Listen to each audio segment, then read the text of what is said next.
Do you want to send live location on WhatsApp? You can share your live location in WhatsApp chat conversation with just a few simple steps. Before we begin, please like this video and subscribe to our channel for more tutorials and tips. I've also included some helpful tools and apps in the description, so be sure to check them out.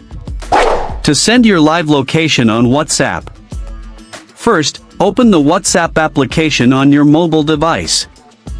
Once you are on WhatsApp, open the individual or group chat where you want to share your live location.